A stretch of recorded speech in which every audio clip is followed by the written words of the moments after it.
A champagne glass fizzed softly in my hand while laughter bounced off the walls of my newly renovated apartment. Fairy lights stretched across the ceiling, warm and golden, making the whole place feel almost magical. Friends mingled near the kitchen island. Someone was arguing over pizza toppings. Someone else was taking selfies by the balcony. It was supposed to be a celebration. Then my brother stood up. He tapped a fork against his beer bottle until the room quieted. Beside him, his wife smiled with the kind of confidence people wear when they think they've already won. "I've got news," he announced proudly. "My wife is expecting." Applause broke out instantly. Then he added, casually, almost laughing, "And the father is your ex-husband." The room froze. A few awkward chuckles slipped through the silence, but no one knew where to look. My brother grinned like he'd just delivered the joke of the year. "And," he continued, waving a stack of papers in the air, "since everything's so connected now, it's only fair we get half of your apartment." The words floated through the room like smoke. I looked at the papers in his hand. Official stamps, legal language, confidence dripping from every page. Then I smiled, not because I was shocked, because I finally understood how badly he had underestimated me. What nobody in that room knew was that years earlier, during my divorce, my ex-husband had signed a financial protection agreement after a disastrous business gamble nearly cost us everything. My attorney had insisted on it. One specific clause stated that any coordinated attempt to damage or manipulate my financial standing would permanently void any future claim tied to shared property. At the time, it felt unnecessary. Now it felt prophetic. I lifted my champagne glass. "Congratulations," I said warmly. My brother smirked, convinced I was defeated. But across the room, I caught a few curious expressions. People sensed something shifting. They just didn't know what yet. And honestly, neither did my brother. Because while he thought he had publicly humiliated me, he had actually handed me exactly what I needed: proof. 3 days later, I sat across from my attorney Richard in his downtown office. The audio recording from the party played through his speakers. My brother's voice echoed clearly. "We're taking half her apartment." Richard leaned back slowly, smiling the way chess players smile when someone sacrifices the wrong piece. "He said this publicly?" he asked. "In front of everyone." "Perfect." Richard explained that their claim had no real foundation, but the recording transformed their bluff into documented evidence of intentional financial intimidation. In simple terms, they had destroyed their own case before it even began. "So what happens now?" I asked. Richard folded his hands calmly. "Now we let the truth travel faster than their version." That afternoon, I sent a polite email to everyone who attended the party. No insults, no emotional speeches. Just a short message clarifying that a false property claim had been made publicly against me and that my attorney was handling it formally. I attached the audio. By evening, my phone wouldn't stop buzzing. Some people apologized for laughing that night. Others admitted they thought it had been a joke.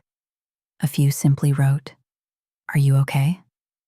My brother didn't respond at all. Silence from him felt unnatural, like watching a storm suddenly lose wind. But it didn't last. 2 days later, his wife posted a dramatic message online about toxic family members and people who can't let go of the past. The internet did what the internet always does. People started asking questions she couldn't answer, questions about boundaries, about loyalty, about why anyone would demand part of someone else's home in the first place. She deleted the post before midnight, but screenshots moved faster than regret. Meanwhile, Richard dug deeper, not because we needed more evidence, but because people who bluff publicly are usually hiding private problems. He was right. Their finances were unraveling, mortgage payments behind, credit cards stretched thin, loans quietly borrowed from relatives. The perfect new beginning they flaunted online was already cracking underneath the surface.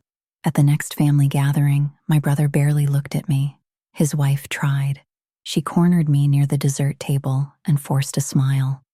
"You're really enjoying all this attention, huh?" I took a sip of sparkling water and smiled gently. "No," I said. "I'm enjoying peace." That answer bothered her more than anger ever could. Because people expect conflict, they don't know what to do with calm. Over the following weeks, things escalated without me needing to raise my voice once. Friends started distancing themselves from them, not because I campaigned against them, but because truth has a strange way of rearranging rooms all by itself. One evening, Richard called me. "They're offering to drop everything if you agree to remove the recording from public records." I laughed softly. "No." He laughed too. And for the first time in months, I realized I wasn't operating from pain anymore. I was operating from clarity.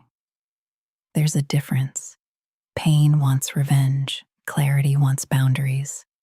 Around that same time, I started noticing something unexpected. People began sharing their own stories with me. Messages poured in from strangers talking about manipulative siblings, toxic exes, family members who treated kindness like weakness. One woman wrote, "Watching you stand firm helped me finally say no to my own family."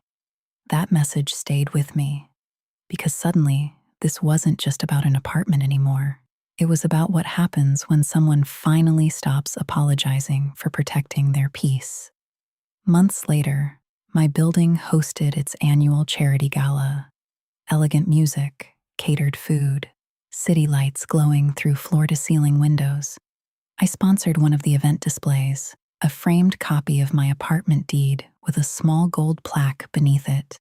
It read, "Built with sacrifice, protected with wisdom." People noticed. Whispers floated through the room almost instantly. Some smiled knowingly. Others pretended not to understand the reference, but everyone understood it, especially my brother. I heard later that one of his friends sent him a photo of the display that same night. Apparently, he didn't take it well. But by then, I no longer cared how he reacted. That was the biggest change of all. For years, I had measured my choices against other people's approval. Would this upset them? Would this embarrass the family? Would this make me look selfish? Now, I finally understood that protecting your peace isn't selfish. It's survival. Thanksgiving arrived quietly. My mother insisted the family gather together despite everything. The atmosphere felt tense from the moment we sat down. Too many smiles, too much forced politeness. Halfway through dinner, my aunt announced the annual family slideshow tradition. Normally, it was harmless. Childhood photos, awkward birthdays, old vacations. This year, I had prepared it. The first slides were innocent enough. Christmas mornings, beach trips, graduations. Then the screen shifted. A screenshot appeared. One text message. My brother's words in plain black font will pressure her into giving up the apartment. Silence swallowed the room. Nobody moved. Nobody spoke.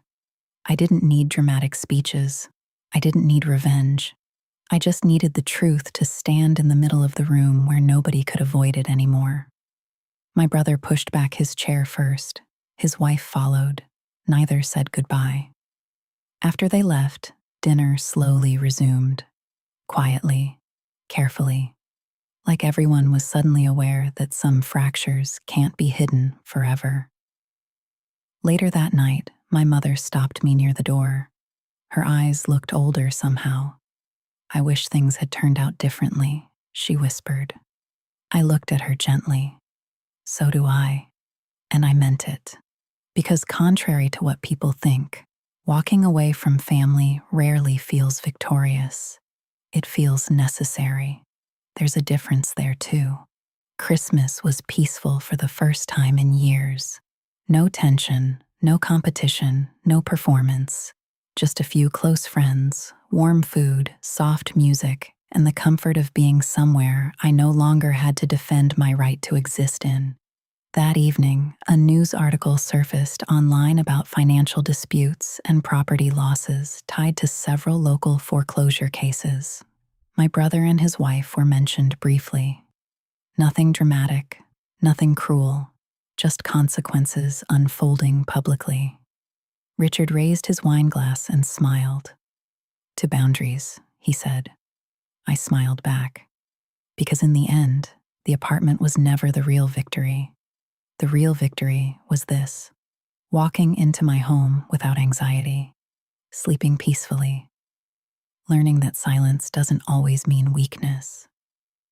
Sometimes it means you finally stopped explaining yourself to people committed to misunderstanding you. I stepped onto my balcony that night and looked out across the city lights. Somewhere out there, my brother was probably still rewriting the story in his head. Maybe he blamed me. Maybe he blamed bad luck. Maybe he still believed he deserved what was mine. But none of that mattered anymore. Because I had finally learned something no courtroom, no betrayal, and no family argument could ever teach better than experience itself. You don't win by destroying people. You win by refusing to let them destroy you. And sometimes the strongest thing you can protect isn't your apartment, your money, or your reputation. It's your peace.